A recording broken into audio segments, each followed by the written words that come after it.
ازيكم؟ النهاردة هنتكلم عن نوع نادر جدا من أنواع الكلاب، وهو كلب الملاصص الأمريكي. أولا، تاريخ النوع.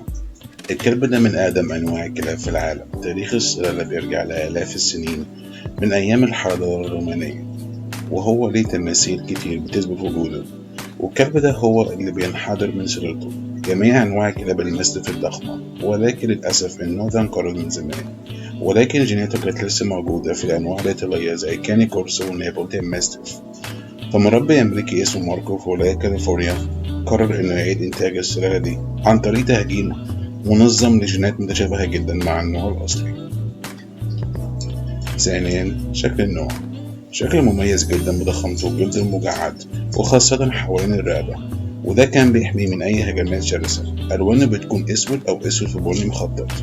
ارتفاع النوع بيتراوح من 70 ل 90 سنتي، ووزنه بيتراوح من 70 ل 90 كيلو جرام، وبيتميز بنجومته الضخمة وشراديمه.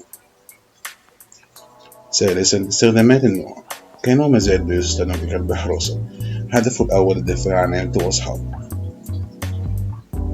رابعا، سلوك النوع. كلب هادي جدا، غير شرس إلا وقت اللزوم، مش من أنواع الكلاب اللي بتنبح كتير، ولكنه بيدافع عن أصحابه وعيلته باستماتة ومش هيخلي حد يقرب منه. طاقته قليلة جدا ومستوى ذكائه متوسط. خامسا، رأيي الشخصي.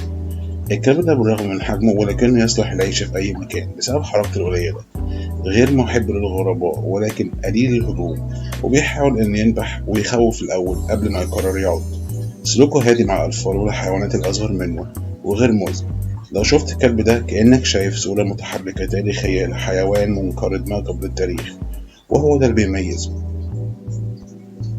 شكرا للمشاهدة. لو عجبكم الفيديو ما تنسوش تعملوا لايك سبسكرايب. سلام.